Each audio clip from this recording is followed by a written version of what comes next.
प्रधानमंत्री मोदी आने वाली 22 जनवरी को अयोध्या में एक अधूरे मंदिर का उद्घाटन करने जा रहे हैं। एक अधूरे मंदिर की प्राण प्रतिष्ठा करने जा रहे हैं। और जो हिंदू शास्त्र हैं वो कहते हैं कि किसी अधूरे मंदिर की प्राण प्रतिष्ठा करना गलत है। तो क्या गलत करने जा रहे हैं? क्या शास्त्रों के विरुद्ध करने जा रहे हैं 22 जनवरी को मोदी जी या बीजेपी? और क्या जो देश के जो हिंदुओं के सर्वोच्च धर्मगुरु हैं शंकराचार्य, क्या इन्होंने भी ऐतराज जताया, आपत्ति की है? और क्या चारों शंकराचार्य, पूरा पश्चिम उत्तर दक्षिण, चारों शंकराचार्य सर्वोच्च गुरु धर्मगुरु, क्या ये अयोध्या नहीं जाएंगे? और क्या उसके पीछे यही सब कारण है कि मंदिर के पीछे जबरदस्त इलेक्शन की पॉलिटिक्स हो रही है, चुनावी राजनीति हो रही है? अब दोस्तों, अयोध्या में मंदिर बना नहीं, मंदिर का शिखर नहीं बना, मंदिर आधा अधूरा अभी भी है। तो फिर मोदी जी इतनी जल्दबाजी में उद्घाटन करने क्यों जा रहे हैं? क्या कारण है? और मुझे लगता है कि शंकराचार्य को ही सुन लिया जाए। जी हाँ, शंकराचार्य को ही सुनते हैं मोदी जी के बारे में क्या कह रहे हैं, जल्दबाजी के बारे में, और ये गलत क्यों है। चारों शंकराचार्य वहाँ पर नहीं जा रहे हैं। कारण क्या है, क्यों नहीं जा रहे हैं? किसी राग द्वेष के कारण नहीं, बल्कि शंकराचार्यों का ये दायित्व है कि वो शास्त्र विधि का पालन करें और करवाएं। अब वहाँ पर शास्त्र विधि की उपेक्षा हो रही है। सबसे पहली उपेक्षा क्या है कि मंदिर अभी पूरा बना नहीं और प्रतिष्ठा की जा रही है। कोई ऐसी परिस्थिति नहीं है कि अपने को अचानक कर देना पड़े। अब जोशीमठ पीठ के जो शंकराचार्य हैं, जगत गुरु अभिमुक्तेश्वरानंद सरस्वती जी, ये कह रहे हैं कि साहब दो बातें कह रहे हैं बुनियादी तौर पे। ये कह रहे हैं एक तो मंदिर जो है वो अधूरा है, और जब तक पूरा मंदिर बन नहीं जाता, उसका शिखर नहीं बनता, तब तक प्राण प्रतिष्ठा करना गलत है। यानी आधे अधूरे मंदिर का उद्घाटन करना गलत है, सही नहीं है, ये शास्त्रों के विरुद्ध है। और दूसरा कह रहे हैं कि बेहतर होता कि ये मंदिर का जो उद्घाटन है, प्राण प्रतिष्ठा, ये रामनवमी के दिन किया जाता। और ये जो रामनवमी का दिन है, ये इस मंदिर के लिए सबसे श्रेष्ठ दिन है। तो क्यों रामनवमी को नहीं चुना मोदी जी ने? और क्यों मंदिर पूरा हो जाए, शिखर बन जाए, इसका इंतजार क्यों नहीं किया? क्यों ये गलत कर रहे हैं? अब दोस्तों, अगर आप सुने और निष्पक्ष होकर सुने तो शंकराचार्य जी बात तो सही कह रहे हैं, और बाकी जो शंकराचार्य हैं वो भी इनसे सहमत हैं। अब दोस्तों, रामनवमी के दिन रामलला का जो ये मंदिर है उसकी प्राण प्रतिष्ठा क्यों नहीं हो रही, ये सबके जहन में सवाल है। हालांकि बीजेपी में सवाल करने की कोई हिम्मत नहीं कर पा रहा, भीतर ही भीतर सवाल किया जा रहा है, आरएसएस में भी, बीजेपी में भी, अयोध्या में भी, सरकार में भी। लेकिन अब कहे तो कोई कैसे कहे कि भाई रामनवमी का मोदी जी आप इंतजार क्यों नहीं कर रहे थे? दरअसल रामनवमी 2024 में 17 अप्रैल को आ रही है। अब 17 अप्रैल को तो चुनाव चरम पर होंगे, आचार संहिता लग चुकी होगी, कोड ऑफ कंडक्ट लग चुका होगा। तो 17 अप्रैल को अगर रामनवमी है तो कोड ऑफ कंडक्ट में प्रधानमंत्री एक ट्रस्ट का मंदिर का उद्घाटन कैसे कर सकते हैं? तो क्या चुनाव का कार्ड खेलने के लिए बजाय रामनवमी के 22 जनवरी चुन लिया गया? क्या इसके पीछे विशुद्ध राजनीति हो रही है? क्या इसके पीछे विशुद्ध वोट बैंक पॉलिटिक्स हो रही है? और चंपत राय जो आरएसएस की तरफ से इस ट्रस्ट की देखरेख कर रहे हैं, उनको ये सब पता है कि ये रामनवमी की जगह इसकी डेट आगे क्यों की जा रही है। शिखर अभी बना नहीं है, मंदिर पूरा अभी पूरी तरह से बन नहीं पाया है, समय लगेगा। ये जल्दबाजी क्यों? 22 तारीख ही क्यों? क्या ये एक प्योर इलेक्शन कार्ड है, वोट बैंक राजनीति है जो मंदिर के पीछे हो रही है? और क्या ये जो शंकराचार्य हैं, हिंदुओं के जो सर्वोच्च धर्मगुरु हैं, टॉप मोस्ट रिलीजियस लीडर 4, क्या ये समझ रहे हैं और हिम्मत करके इन्होंने कह दिया कि जो कुछ है गलत हो रहा है, शास्त्रों को ताक पर रख दिया गया है? अब दोस्तों, क्या ये एक विशुद्ध राजनीति की जा रही मंदिर के साथ? पहले भी की गई थी, अब भी की जा रही। उद्घाटन में भी राजनीति है, इलेक्शन है, वोट बैंक है। और इसके आर्किटेक्ट कौन है? इसके पीछे मास्टरमाइंड कौन? मोदी जी तो हैं, अमित शाह तो हैं, और कौन इसके मास्टरमाइंड है? सारा खेल कौन कर रहा है? मुझे लगता है कि आज का जो सब्जेक्ट है, विषय बहुत संवेदनशील है, जितना इंपॉर्टेंट है उतना ही सेंसिटिव भी है। इसलिए मैंने आज टाइगर के साथ, अशोक वानखेड़े टाइगर के साथ, मैंने आज निमंत्रण दिया शंकराचार्य जी के परम शिष्य मुकुंदानंद जी, उनको मैंने आज आमंत्रित किया, क्योंकि बहुत सेंसिटिव है। और शंकराचार्य क्या सोचते हैं, चारों शंकराचार्य क्या सोच रहे हैं, वो क्यों अयोध्या नहीं जा रहे? ये एक ऐतिहासिक, आप कह सकते हैं, फैसला लिया शंकराचार्य। सदियों में ऐसा फैसला नहीं लिया गया, ये ऐतिहासिक फैसला है। भले ही गोदी मीडिया इस पर फोकस नहीं कर रही, प्रकाश नहीं डाल रही, लेकिन अगर आप हिंदू शास्त्रों के हिसाब से देखेंगे, उसके दृष्टिकोण से देखेंगे, तो ये बड़ा मसला है। तो मैंने उनके जो परम शिष्य हैं शंकराचार्य जी, उनको बुलाया है, और टाइगर रहेंगे जो राजनीति भी समझते हैं, आरएसएस को भी समझते हैं, बीजेपी को समझते हैं। मुझे लगता है कि ये जो बातचीत है, ये बातचीत नहीं, ये दस्तावेज है इस पूरे मंदिर प्रकरण पर। इसको बहुत गौर से सुनिएगा, बहुत कुछ छुपा है, नीति छुपी है इसमें, नीयत छुपी है। चलते हैं सीधे टाइगर के पास और शंकराचार्य जी के परम शिष्य के पास।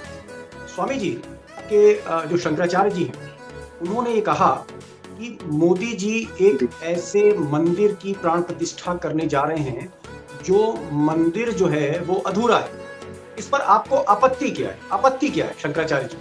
नहीं, असल में आप ये बताइए कि आखिर शंकराचार्य जी को आपत्ति नहीं होगी तो किसको आपत्ति होगी? देखिए, धर्मशास्त्र संबंधित जो विषय होते हैं उसके निर्णय का यदि अधिकार किसी को है तो आज से नहीं, जिस समय चक्रवर्ती सम्राट महाराज सुधन्वा इस देश के राजा थे, हम लोगों के अनुसार आदि शंकराचार्य जी का कार्यकाल 2500 वर्ष प्राचीन है। उस समय के चक्रवर्ती सम्राट महाराज सुधन्वा ने शंकराचार्य जी को धर्म निर्णय का अधिकार दिया था, सोने का सिंहासन दिया था, छत्र चवर राजोपचार समर्पित किया था। राजोपचार समर्पित इसलिए किया था कि आप राजा से भी ऊपर हैं, जब धर्म का प्रकरण आए महाराज तो आप मार्गदर्शन करेंगे राजाओं।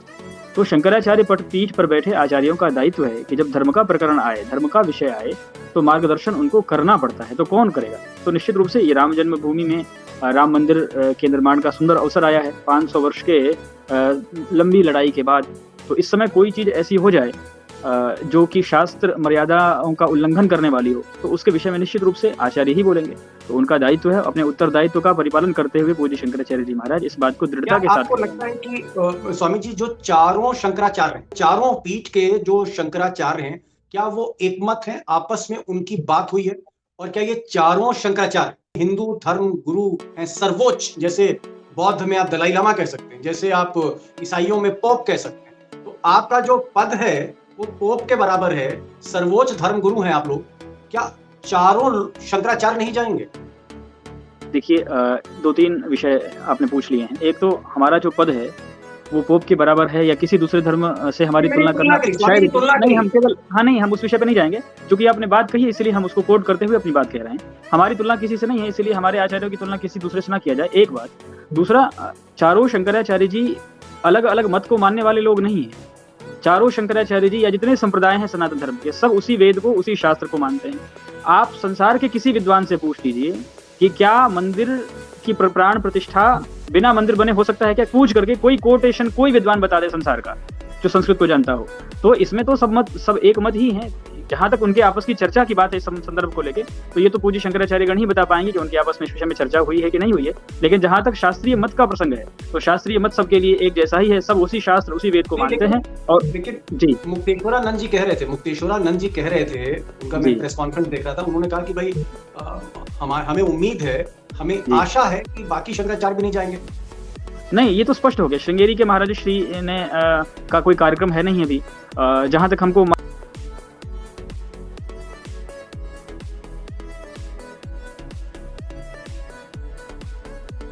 नहीं जा रहे हैं। तो 3 तो स्पष्ट है कि वो नहीं जा रहे हैं। द्वारका वाले पूज्य महाराज श्री का इस समय तो कोई कार्यक्रम नहीं आया है। यदि जाने का होता तो निश्चित रूप से उनका भी आ गया होता। फिलहाल इस समय तक तो ये स्थिति वही है।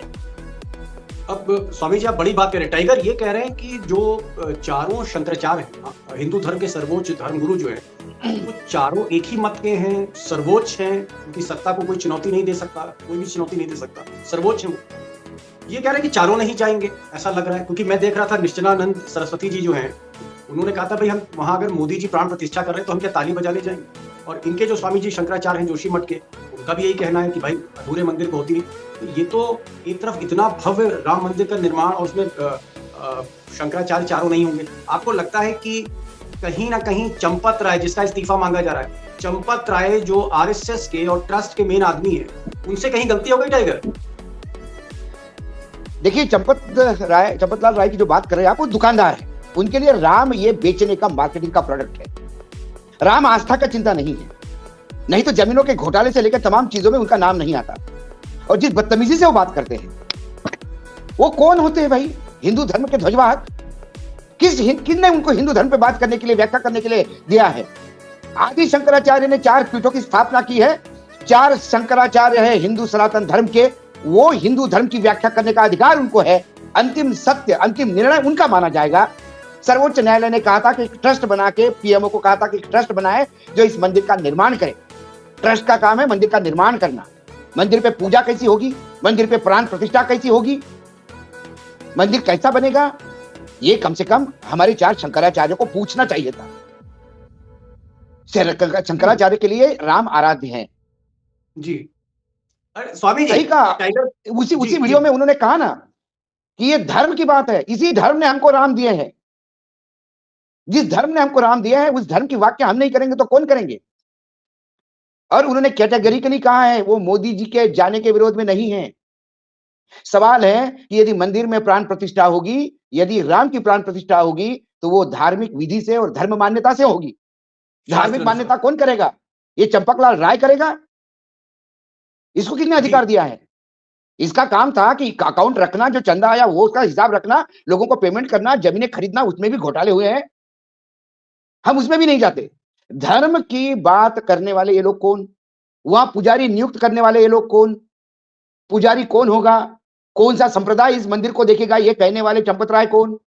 और शंकराचार्य की जरूरत नहीं है यहाँ। ये कहने वाले चंपत राय कौन? इन्हें मैं तो कम से कम, मैं हिंदू हूं, मेरे लिए शंकराचार्य पूजनीय है और आज से नहीं है, आदि शंकराचार्य से पूजनीय है। ये चारों पीठ उतना ही अधिकार रखते हैं, इतना ही मान्यता रखते हैं जैसे 4 धाम है। जी। टाइगर क्या मारो, कोई टाइगर अपने मारो। गुरु के प्रति कोई अनादर कर सकता है? इस आदमी को किसने कहा कि शंकराचार्य की जरूरत नहीं है? तो फिर इसकी जरूरत कहां है? वहां पे कौन है ये? नहीं, लेकिन ये कौन तय करेगा RSS कौन आएगा कौन नहीं आएगा? फिर वो तो चंपत राय तो आरएसएस के आदमी है, तो वो तो मोहन भागवत जी को तय करना है। आरएसएस हिंदुत्व की बात करें ये अच्छी बात है, लेकिन आरएसएस हिंदू का धर्म कैसा है, धर्म की व्याख्या आरएसएस ना करें। आरएसएस शंकराचार्य का पीठ नहीं है। आरएसएस के सुप्रीमो भी शंकराचार्य के सामने नतमस्तक होते हैं। टाइगर में आ रहा हूं, टाइगर में आ रहा हूं। स्वामी जी, एक चीज अब जी। चलिए, अब जो कुछ हो गया। ये बताइए कि अब इसमें तोड़ क्या है? मतलब अगर मंदिर पूरा बना दिया जाए, पूरा मंदिर का निर्माण हो जाए, अधूरा ना रहे, तब तो आपको ये मंजूर है या तब भी आप लोगों को मंजूर नहीं है नहीं, स्वामी जी? हम लोगों को कभी इस बार से, देखिए आप, कोई भी सनातन धर्म के आचार्य या सनातन धर्म निष्ठा रख रहे हम लोगों, कोई भी ऐसा हो सकता है क्या कि हमारे भगवान प्रतिष्ठित हो रहे हैं और हमें आपत्ति हो? ऐसा कोई हो ही नहीं सकता, ये कल्पनातीत बात है। लेकिन ये भी उतना ही महत्वपूर्ण है कि प्रतिष्ठा जैसे महत्वपूर्ण, आप देखिए महाराज श्री ने एक प्रश्न उठाया था कुछ दिन पूर्व, जिसमें उन्होंने एक चैनल को इंटरव्यू देते हुए कहा था कि क्यों ना ऐसा यदि होता कि राम जन्म भूमि की प्रतिष्ठा का समय आ रहा है और रामनवमी नजदीक है, तो क्या रामनवमी को राम जी की प्रतिष्ठा नहीं की जा सकती थी? सवाल केवल इतना ही है, सिंपल सा सवाल है। देखिए जब बच्चा 9 महीने गर्भ में माँ के रह जाता है, जब पूरा शरीर उसका डेवलप हो जाता है, तब जाकर के संसार में आता है। आप अभी शरीर डेवलप हुआ नहीं है, आप उसको संसार में लाएंगे तो वो तो आप इस बात को, आप विशेषज्ञ लोग हैं, आप समझते हैं कि जो समय से पहले आ जाता है बालक, जो भी जातक समय से पहले आ जाता है, वो पूरी तरह से विकसित नहीं हो पाता है। ये सामान्य प्रैक्टिस की चीजें, प्रतिदिन परिवारों में हम इन चीजों को देखते नहीं, हैं। स्वामी जी, मैं ये कह रहा हूँ, मेरा विचार है, मेरी तो कोई हैसियत नहीं आपके आगे और ना ही मोदी जी के आगे है। मैं ये कह रहा हूँ, नहीं, हमारे आगे तो बोल सकते हैं, मोदी जी का पता नहीं। जी पत्रकार होने के नाते मैं कह रहा हूँ कि अब दुनिया भर में राम मंदिर हो रहा है। अब इसकी जो तोड़ है क्या है? क्या अगर कुछ आगे तारीख खिसका दी जाए